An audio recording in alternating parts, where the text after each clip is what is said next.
Hello everyone, your welcome our channel. तो देखिए, आज हम इस वीडियो में यूपीपीसीएस सीसेट का क्वेश्चन पेपर देखेंगे और ये क्वेश्चन पेपर हमारा 2018 का है। और यहाँ से जितने भी इंटरपर्सनल स्किल और कम्युनिकेशन स्किल, डिसीजन मेकिंग से क्वेश्चन बने हैं, सभी क्वेश्चन को इस वीडियो में डिस्कस कर लेंगे। अगर हमारा मैथ रीजनिंग कमज़ोर है तो इस टाइम जितना भी हो सके कम्युनिकेशन मेथड और डिसीजन मेकिंग हिंदी पर फोकस कीजिए। सीसेट को हल्के में मत लीजिए, क्योंकि आपका जीएस में कितना भी अच्छा स्कोर हो, जब तक आप सीसेट क्वालिफाई नहीं करोगे तब तक आप मेंस में नहीं बैठ सकते हो। तो चलिए, आज यहाँ हम अपना इंटरपर्सनल स्किल और कम्युनिकेशन स्किल से क्वेश्चन देख लेते हैं। तो देखिए, यहाँ हमारा पहला क्वेश्चन क्या है। तो देखिए, यहाँ हमारा पहला क्वेश्चन है, which is not the part of communication process. तो यहाँ कम्युनिकेशन प्रोसेस का कौन सा एक पार्ट नहीं है। कभी कभी क्या होता है कि हम नहीं पे ध्यान नहीं देते हैं और जो सही लगता है उसे ही टिक कर देते हैं, तो मोस्टली हमारा क्वेश्चन गलत हो जाता है। इसीलिए इस पे भी ध्यान दीजिएगा। बाकी का देखिए, यहाँ देख लेते हैं। तो मीडियम इसके लिए होता है, ये सही है।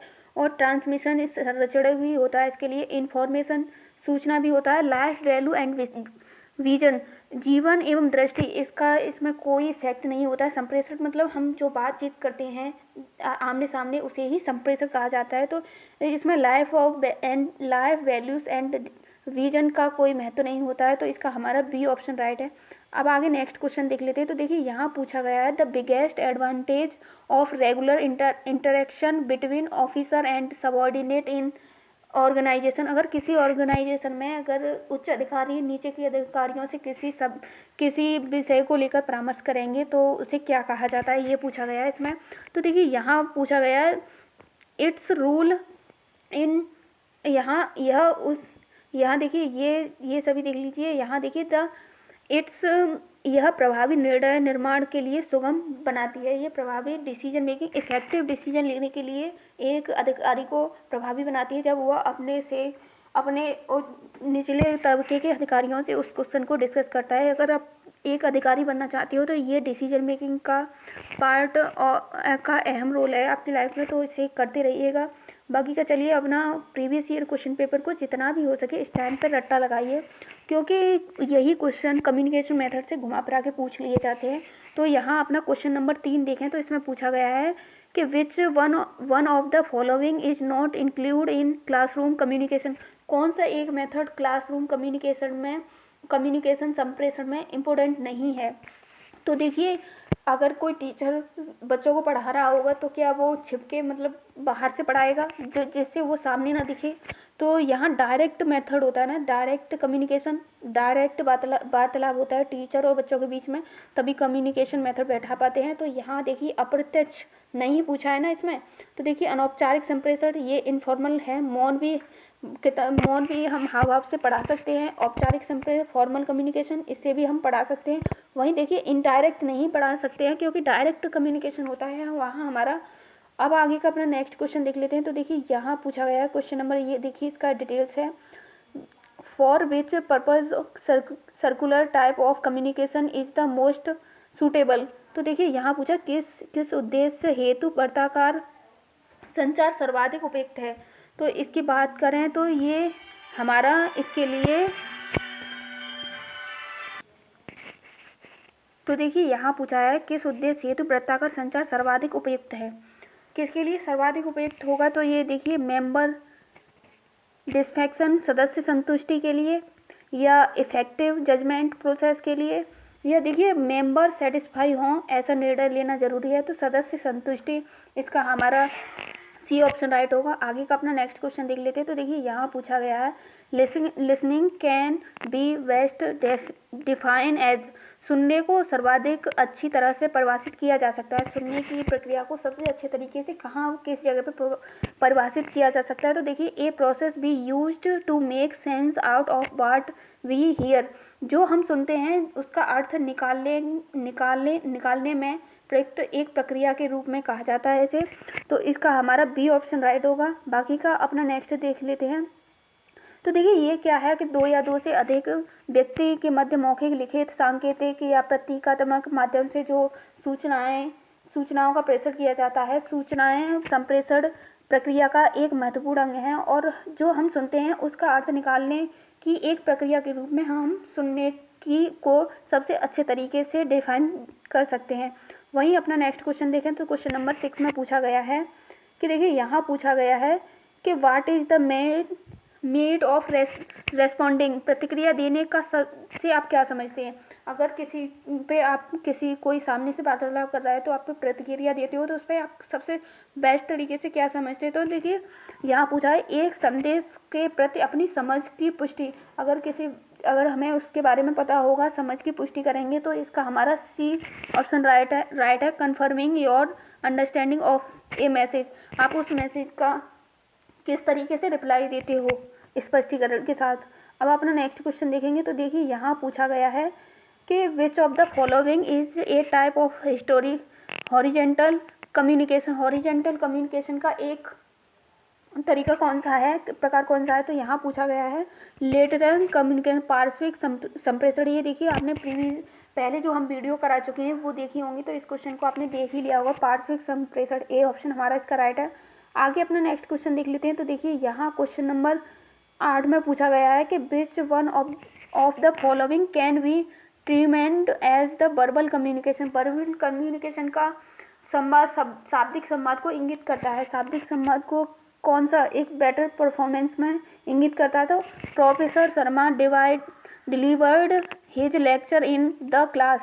प्रोफेसर शर्मा ने अपना व्याख्यान कक्षा में दिया, तो ये हमारा ए ऑप्शन इसका राइट होगा। आगे अपना नेक्स्ट क्वेश्चन देख लेते हैं। तो देखिए यहाँ क्वेश्चन नंबर नेक्स्ट में पूछा गया है, देखिए ये क्वेश्चन नंबर 9 में पूछा गया है communication through is the related to. हाव भाव द्वारा संप्रेषण संबंधित है। अगर हाव भाव से संप्रेषण करेंगे तो उसे काइनेसिक्स संप्रेषण कहा जाता है। एक क्रोनेमिक्स कालिक संप्रेषण होता है और जो हाव भाव से व्यक्त किया जाता है उसे काइनेसिक्स संप्रेषण कहा जाता है। ए ऑप्शन हमारा इसका राइट है। आगे अपना नेक्स्ट क्वेश्चन देखेंगे तो देखिए यहाँ पूछा गया है कि which one of the following is not the perform of communication. कौन सा एक नहीं है, कम्युनिकेशन का एक मेथड नहीं है, ये पूछा गया है। तो इंटरव्यू कम्युनिकेशन का एक मेथड है, संवाद ये भी है, और सोशल इंटरेक्शन ये भी एक सोशल इंटरेक्शन के जरिए भी एक कम्युनिकेशन का मेथड होता है। तो यहाँ देखिए रीडिंग इंटरेस्टिंग नोवेल, अगर आपका किसी नोवेल या किसी उपन्यास को पढ़ने में इंटरेस्ट है तो इसका संप्रेषण से कम्युनिकेशन से कोई लेना देना नहीं है। बाकी का आगे अपना नेक्स्ट क्वेश्चन देख लेते हैं। तो देखिए यहाँ क्वेश्चन नंबर नेक्स्ट में पूछा गया है 11 में कि संप्रेषण के प्रक्रम में अंतिम चरण in the process of communication the last step. Communication जब हम वार्तालाप करते हैं तो सबसे लास्ट में हम मैसेज देंगे, क्या डिकोड करेंगे, हम सबसे लास्ट में जाकर फीडबैक देते हैं जब बात कंक्लूजन निकलता है और हम उसे समझते हैं टॉपिक को। तो यहाँ हमारा फीडबैक डी ऑप्शन राइट होगा। वहीं अपना नेक्स्ट क्वेश्चन देखें तो देखिए यहाँ क्वेश्चन नंबर 12 में पूछा गया है communication that used as a goal of subordinate in an organisation is called. तो किसी संगठन में वह संप्रेषण जो अधीनस्थों को लक्ष्य को निर्दिष्ट करने के लिए प्रयुक्त किया जाता है तो उसे क्या कहा जाता है, क्या कहलाता है, ये पूछा गया है। तो इसका देखिए हमारा बी ऑप्शन राइट है। ये क्वेश्चन हम पहले भी प्रीवियस ईयर क्वेश्चन, अगर आपने 2016 और 15-14 के क्वेश्चन पेपर को डिस्कस कर चुके हैं, 13 का, उसमें देख चुके हुए अधोगामी संप्रेषण, डी ऑप्शन हमारा इसका राइट है। अब आगे अपना नेक्स्ट क्वेश्चन देख लेते हैं। देखिए हमारा नेक्स्ट क्वेश्चन क्या है। तो देखिए यहाँ पूछा गया है which of the following is not a communication barrier in the work palace. एक वर्क पैलेस पर बैरियर क्या है, क्या नहीं है। नहीं, देखिए यहाँ हम भी अभी कंफ्यूज हो गए थे, नहीं पे कब ध्यान दीजिएगा, ये मोस्ट इम्पोर्टेंट है। तो देखिए नॉइस हो सकता है जहाँ आपका कम्युनिकेशन बैरियर हो, वर्क पैलेस पर शोर भी हो सकता है, वहाँ पूर्वाग्रह भी हो सकते हैं, और देखिए अनुपयुक्त माध्यम भी हो सकते हैं, इम्प्रॉपर मीडियम, एक्टिव लिसनिंग, ये नहीं है। तो यही हमारा सी ऑप्शन इसका राइट है। आगे का अपना क्वेश्चन नंबर नेक्स्ट देख लेते हैं। तो देखिए यहाँ निर्णय क्षमता से क्वेश्चन पूछे गए हैं, डिसीजन मेकिंग एबिलिटी से प्रीवियस ईयर एग्जाम में। तो देखिए यहाँ हमारा पहला क्वेश्चन है कि निम्नलिखित में से कौन सी विशेषता सामाजिक रूप से वंचित व्यक्तियों के लिए उचित निर्णय लेने की सर्वाधिक महत्वपूर्ण है। तो सर्वाधिक महत्वपूर्ण क्या है, इम्पैथी, परानुभूति सबसे महत्वपूर्ण है इसके लिए। बहिर्मुखता का होना आवश्यक नहीं है। संवेगात्मक, अगर आप इमोशनली हो गए तो भी ये एक पक्ष की निर्णय हो सकता है। सत्तावादी या आप राजनीति या पॉलिटिकली किसी का निर्णय लोगे, वो भी एक अधिकारी के लिए सही नहीं है। तो इसका हमारा परानुभूति इम्पैथी से किसी भी अनुभूति में ना आकर निर्णय लेंगे, वही हमारा सबसे अच्छा निर्णय होगा। अब आगे अपना नेक्स्ट क्वेश्चन देख लेते हैं। तो देखिए क्वेश्चन नंबर 15 में पूछा गया, उच्च अनुरूपता समूह में के लिए एक अतार्किक निर्णय क्या कहलाता है? अतार्किक निर्णय किसे कहते हैं? तो ये ग्रुप थिंकिंग को अतार्किक निर्णय कहा जाता है। बी ऑप्शन हमारा इसका राइट है। अब आगे अपना नेक्स्ट क्वेश्चन देख लेते हैं। तो देखिए नेक्स्ट क्वेश्चन में पूछा गया है कि निर्णय लेने का which decision making style is most productive. निर्णय लेने की सर्वाधिक उपयुक्त पद्धति कौन सी है? तो पैसिव या अग्रेसिव, गुस्से में होकर तो हम नहीं लेंगे। अब बाकी के 2 ऑप्शन बचे हैं, उन्हें भी देख लेते हैं। यहाँ क्या दिया गया है? अग्रेसिव होके असर्टिव, दृढ़तात्मक हम उसका निर्णय लेंगे, तो सी ऑप्शन हमारा राइट है।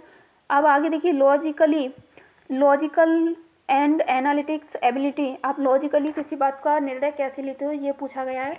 प्रेमचंद का प्रत्येक उपन्यास एक दिन में पढ़ा जा सकता है, इसलिए प्रेमचंद के सभी उपन्यास एक दिन में पढ़े जा सकते हैं। इसमें निहित तर्क दोष क्या है? इसमें कौन सा एक दोष है वो बताना है। तो ये इसका हमारा संग्रह का दोष है, इसमें बी ऑप्शन हमारा राइट होगा। बाकी का अपना नेक्स्ट क्वेश्चन देख लें। तो देखिए नेक्स्ट क्वेश्चन में पूछा गया, सफलता के लिए शिक्षा अनिवार्य है, शिक्षा सफलता की कुंजी है। तो इसका हमारा देखिए बी ऑप्शन राइट होगा। ए आर दोनों सही है, ए आर का स्पष्टीकरण सही नहीं है।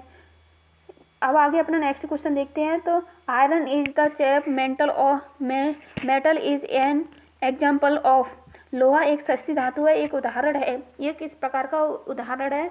तो इसकी बात करें अलंकारिक परिभाषा का ये उदाहरण है। बी ऑप्शन हमारा इसका राइट है। अब आगे नेक्स्ट क्वेश्चन देख लेते हैं। तो देखिए यहाँ पूछा गया है, division of chairs into leg, back and seat in as instant, कुर्सियों की टांग पिछला हिस्सा तथा सीट में विभाजन एक उदाहरण है। किस प्रकार का ये उदाहरण है? तो ये फिजिकल डिवीजन का एक उदाहरण है, भौतिक विभाजन। बी ऑप्शन हमारा राइट है।